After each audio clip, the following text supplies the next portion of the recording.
Bonjour, bonjour. Alors, de retour avec cette vidéo. Cette fois-ci, je parle de l'amortissement fiscal. Mais je ne parle pas de l'amortissement fiscal en général parce que c'est un sujet très vague et puis l'information est disponible et accessible. Mais je parle plus précisément des deux règles temporaires de la déduction pour l'amortissement, soit la règle du BIA et la règle du passage en charge immédiate. Normalement, il y a deux façons de voir l'amortissement. Donc là, il y a ce qu'on appelle l'amortissement comptable, puis là, l'amortissement fiscal. Mais l'amortissement fiscal, on parle plus de la déduction pour amortissement comptable. Alors, ce qu'on appelle la DPA, c'est la déduction pour amortissement. Okay. Parce que la charge de l'amortissement, c'est une charge qu'on peut déduire contre le revenu. Okay. Et à la fin, là, je vais vous mentionner quelque chose, une spécialité de la passation en charge. Alors, normalement, avec les règles, donc là, si je mets ici là, les règles que je vais appeler les règles permanentes. Hein. Permanente, c'est par opposition à temporaire. Parce que bientôt, je parlerai juste des règles temporaires. Alors, les règles permanentes, qu'est-ce que ça dit? Admettons, on achète un équipement,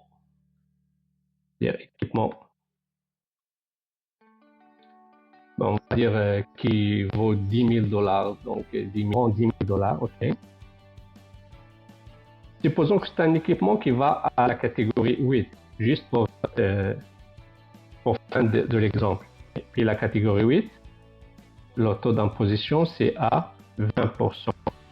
Alors, ce qu'on faisait, puis ce qu'on fait toujours, parce que ce sont des règles permanentes, même si on a des règles temporaires, mais ça, c'est une règle permanente qu'on a déjà fait, puis on peut revenir à ça aussi après. Supposons on a acheté un équipement à 10 000, catégorie 8, 20. Alors, ce qu'on faisait avant, c'était 10 000 fois 20%. Ça, c'est l'année de l'acquisition. Hein. L'année de l'acquisition. Mais il ne faut pas oublier aussi que l'année de l'acquisition, mais le bien doit être, là, je vais la noter, là, le bien doit être disponible pour être utilisé.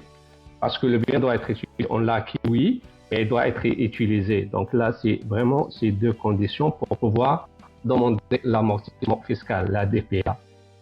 Alors, supposons que ça, les conditions sont remplies. Donc, on a le 10 000 fois 20. Ça nous donne 2 000 $. Ce qu'on faisait avant les règles temporaires, c'est qu'on prenait la règle qu'on appelait la règle du demi-taux. Donc, la moitié du demi-taux, c'est l'équivalent de 10%. OK? Alors, donc, on fait ça comme ça. 10% de 10 000, ça donne 1000. C'était ça. OK? Mais, en fait, l'Agence de revenus Canada, puis suivie par l'Agence de revenus Québec, ils ont émis, premièrement, une règle temporaire. Alors là, on va dire 2, mais pour parler d'une règle temporaire, on va dire 1. Okay? Mais parce qu'il y a une deuxième règle temporaire. Okay? Et ça, c'est ce qu'on appelle la BIA. Ça concerne les biens admissibles à l'incitatif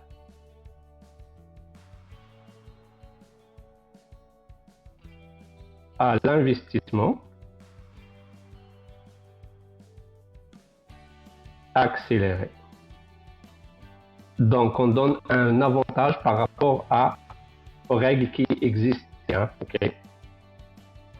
Donc, concrètement, qu'est-ce que ça fait cette règle? Cette règle, il dit, OK, si je reprends mon exemple ici, donc là, j'ai toujours mon équipement de 10 000 qui est dans la catégorie 8 à 20%. Ben, la règle temporaire du BIA, qu'est-ce que ça dit? Ça dit que on fait toujours notre 10 000 ou à 20% qui donne 2000. Ben, on le multiplie par 1,5. Donc là, ça fait la DPA avec la règle du BIA, ça donne 3000. Donc on voit tout de suite la différence ici. Hein. La première année, ici, on demandait 1000, mais ici, avec la BA, on demande 3000. Et donc ça, c'est clair.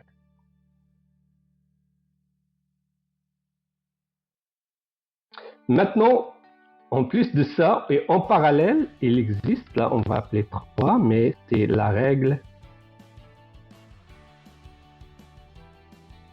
temporaire, on va appeler 2. Ça, c'est la règle de la passation en charge immédiat. Donc la passation en charge immédiat.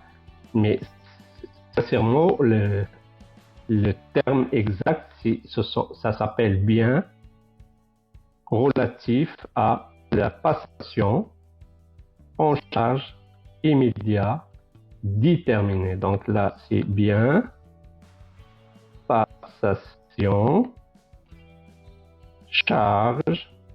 C'est trop long comme nomination, mais c'est comme ça. Et immédiate, la passation immédiate, ça c'est un bien déterminé. Ok, alors bien, passation, charge. Mais la nomination est un peu plus compliquée, mais son effet c'est simple. Il n'y a pas plus simple que ça. Ok, alors, faire avec comme ça. Qu'est-ce que ça fait? Donc là, je reprends toujours mon exemple. Donc là, j'ai un bien qui vaut $10 000, okay, qui est toujours dans la catégorie 8. Lui, il est amorti à 20%. Mais avec la passation en charge, on oublie tout ça. On passe de 10 000 comme DPA. Ça veut dire ça revient à passer 100%. Ah, il n'y a pas mieux que ça. Ça c'est vraiment très généreux de la part du gouvernement. Donc, ça, la passation en charge, ça c'est plus facile. On passe tout l'équipement, on le passe. Alors, pour faire ça un peu au propre, je vous amène ici sur ce tableau. Ça, c'est les exemples que je vous ai partagés avec vous, mais je peux partager aussi les fichiers Excel. Je vais les mettre dans les commentaires au cas où il y a quelqu'un pour lequel ça va être utile. Alors là, on avait dit, je reprends notre exemple ici. Donc ici, ça, c'est les anciennes règles, on va dire, mais qui sont toujours en vigueur. Hein, c'est juste, on peut utiliser d'autres règles qui sont temporaires. Alors ici, on voit les règles temporaires du BIA, et là, les règles temporaires de la passation en charge. Ce que vous voyez ici, ce que j'ai mis une partie en jaune puis une partie en vert. On va revenir à ça. OK. Donc, c'est ça. Alors là, c'est l'exemple. Donc, on voit ici que l'ancienne règle, ça nous donnait pour un équipement catégorie 8 qui vaut 10 000, on peut déduire 1000. Avec la passation BIA, on peut déduire 300. Et avec la passation en charge, j'ai mis ici de 0 à 100. Donc, on peut carrément déduire 10 000 la première année. Parfait. Ici, avant que j'oublie, là, je vais la mentionner tout de suite. Ici, cette partie qui est en vert, c'est une règle, on va dire, temporaire dans la règle temporaire du BIA. Parce que à partir de, là, je vais vous ramener ici, Donc là, vous voyez toujours, j'ai gardé les mêmes couleurs. Alors, à partir de 2024, donc ce qui inclut 2024, 25, 26 et 27, qui est la fin de la période de B et A, on ne met pas le même traitement que ce que je vous ai montré. Okay. Alors moi, je vous ai montré qu'on prenait 3 fois l'amortissement. Mais avec la période ici, parce que le gouvernement, il veut que on va atterrir avec 2 sœurs. Donc, il a éliminé le 1.5, mais il n'est pas revenu directement à la règle, on va dire, permanente qui existait, mais c'est comme un choix entre les deux. Et alors, je vais le mettre ici. Donc, comme ça va être... Donc, on parle de B et A. Donc, il y a, on va dire, la première partie. C'est ce que je vous ai mentionné. Donc là, c'est le taux. On va dire fois 1.5. La deuxième partie que j'ai mentionnée avec une couleur verte. On va le mettre en vert. Alors, le gouvernement, qu'est-ce qu'il a dit? On ne revient pas au demi-taux. Non. On ne garde pas le taux et demi. Mais on garde là entre les deux. Donc là, on est entre, ici c'est 0.5, ici c'est 1.5, alors on garde un point. Donc, si on s'en va ici, 10 000, ça nous donne une DPA de 2000. Alors là, on voit que c'est un peu plus généreux que l'ancienne règle, qui est toujours en vigueur, là, qui est permanente, mais moins généreuse que le BIA, qui est 3000. Donc, c'est entre les deux. Alors là, cette règle elle rentre en vigueur à partir de 2024, 25, 26 et 27. OK. Alors, une fois qu'on a compris le calcul du taux, mais là, il faut répondre à 2 questions très importantes. OK. Première question. Quels sont les biens qui sont admissibles à ces règles temporaires? Deuxièmement, parce que là on parle de règles temporaires, donc évidemment il y a une période, il y a un début et une fin. Donc on va dire quelles sont la période d'application où les règles sont en vigueur, application des règles temporaires. Donc la BIA et la passation en charge immédiate, les deux. Donc je vous amène ici. Alors on voit ici que ce que j'ai mis ici, c'est les BIA, puis là ce que j'ai marqué BIA ajusté, donc ce que je viens de vous expliquer. Alors ces règles étaient instaurées pour la première fois le 20 novembre 2018. Et puis le gouvernement il va les mettre en place jusqu'à fin, on va dire 30, vraiment jusqu'à 31 décembre 2027. Là pour la BIA. Pour la passation en charge, ça ce qui fait un peu difficile pour la passation en charge. Le débit c'est pas le même pour les sociétés que pour les particuliers. Donc on voit ici pour les sociétés, ça a commencé le 18 avril 2021 et c'est terminé 31 décembre 2023. Pour les particuliers, ça a débuté 1er janvier 2022 et étant toujours en vigueur, là on est en 2024 et ça se termine 31 décembre 2024. Alors ça, c'est les périodes. Donc là, je viens de répondre à la question 2. Pour la question 1, quels sont les biens admissibles? Alors là, vous avez ici une certaine biens qui sont bien considérés. Donc, en gros, Les biens usuels, surtout tout ce qui va à catégorie 8, catégorie 10, c'est la majorité, puis les ordinateurs, les meubles, les tables, tout ça, oui, c'est admissible au BA et puis à la passation en charge immédiate. Maintenant, il faut faire attention. Alors, c'est pour ça que j'ai marqué, là, j'ai marqué cette remarque ici, donc, mais je l'ai déjà dit. Toutes les règles s'appliquent à l'année d'acquisition et de mise en service. Donc là, c'est dit. Ici, s'il est bien admissible, donc ils sont là, mais cette information, il est disponible partout, il n'y a pas d'enjeu. Là, il est bien admissible aussi pour la BA, PCI.